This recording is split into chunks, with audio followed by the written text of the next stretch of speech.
Presidenti i Serbisë Aleksandar Vučić theksoi se situata sigurisht është disi më komplekse se sa në janar, kryesisht për shkak të veprimeve dhe aktiviteteve të mëtejshme të aleancës ushtarake të Shqipërisë, Kroacisë dhe Kosovës. Angazhimi ynë për të ruajtur paqen dhe sigurinë nuk ka ndryshuar dhe kjo mund të ruhet vetëm nëse jemi mjaftueshëm të fortë, tha Vučić pas një takimi me udhëheqjen e Ministrisë së Mbrojtjes dhe Ushtrisë së Serbisë në lidhje me deklaratën e Ministrit të Punëve të Jashtme të Rusisë, Sergej Lavrov. Vučić tha se presidenti i Serbisë do të vazhdojë të mbrojë pozicionin e pavarur dhe sovran të vendit, por ai gjithashtu tërhoqi vëmendjen për faktin se në periudhën e ardhshëm do të ketë pritje të shumta nga Serbia nga palë të ndryshme. Ministri i Punëve të Jashtme i Serbisë Marko Đurić theksoi se e informoi homologun e tij belg Maksim Prevo rreth ngjarjeve në Kosovë dhe sfidave me të cilat përballet komuniteti serb, me mesazhin se Serbia është e përkushtuar ndaj dialogut dhe ruajtjes së paqes dhe stabilitetit në rajon. Ministri Prevo theksoi se ndodhet në Beograd për të dërguar një sinjal se dyert e Bashkimit Evropian janë dhe mbeten të hapura, por se përparim në rrugën evropiane është e nevojshme me vlerësimin e bllokimit në dialogun midis Beogradit dhe Prishtinës, mbetet një barrë e madhe në atë rrugë dhe presidenti Aleksandar Vučić u takua me ministrin belg.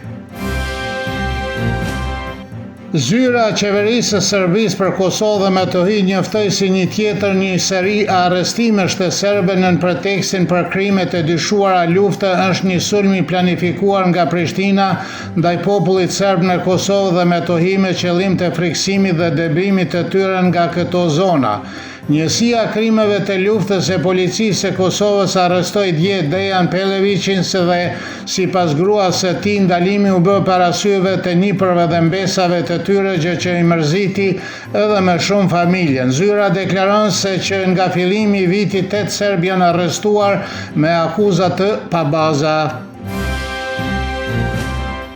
Aktiviteti i sotëm i organizuar nga kryetari i komunës së Mitrovicës së Jugut përfaqëson një mungesë të theksuar respekti ndaj komunës së Mitrovicës së Veriut, si dhe ndërhyrje të drejt për drejt në kompetencat komunale që janë të përcaktuara qartë me ligj, sipas deklaratës së kryetarit të komunës së Mitrovicës së Veriut, Milan Radojević, si thot ai, veprimet e tilla në asnjë mënyrë nuk përfaqësojnë një rrugë drejt pajtimit dhe komuniteteve, por përkundërzi tregojnë për abuzimin e fëmijëve për qëllime politike, gjë që është e papranueshme. Sot studentët nga Mitrovica e Jugut, të shoqëruar nga kryetari i komunës Faton Peci, të organizuar vizituan pllakën përkujtimore që u zhbulua së fundi nga Peci në Mitrovicën e Veriut.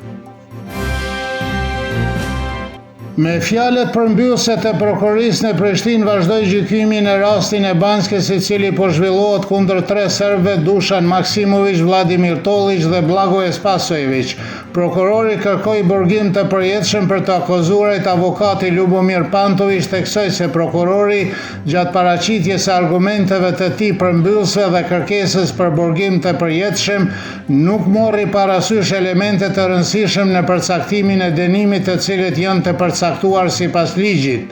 Mbrojtja do të paraqesë argumentet e saj përmbyllëse në këtë rast me 20 prill dhe të 3 serbët akuzohen për sulm ndaj rendit kushtetues dhe sigurisë së Kosovës dhe për terrorizëm gjatë ngjarjeve në Banskë të vitit 2023.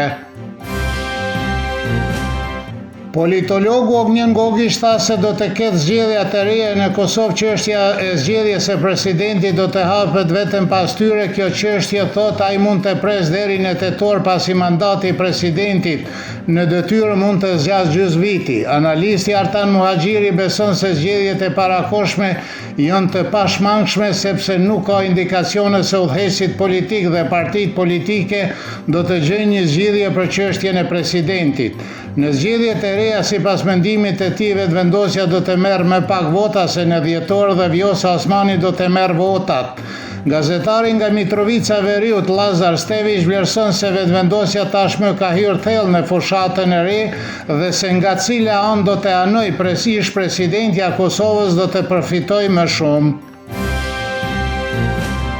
Moti nesër në Serbi do të jetë pjesërisht me vranësira dhe ngrohtë pas ditën e jug me reshje, shiu dhe bobullima, do të fryerë lehtë veriore, lindore, temperatura e mëngjesit do të sillet nga 8 deri në 12, kurse ajo më e larta ditës nga 20 deri në 24 gradë Celsius.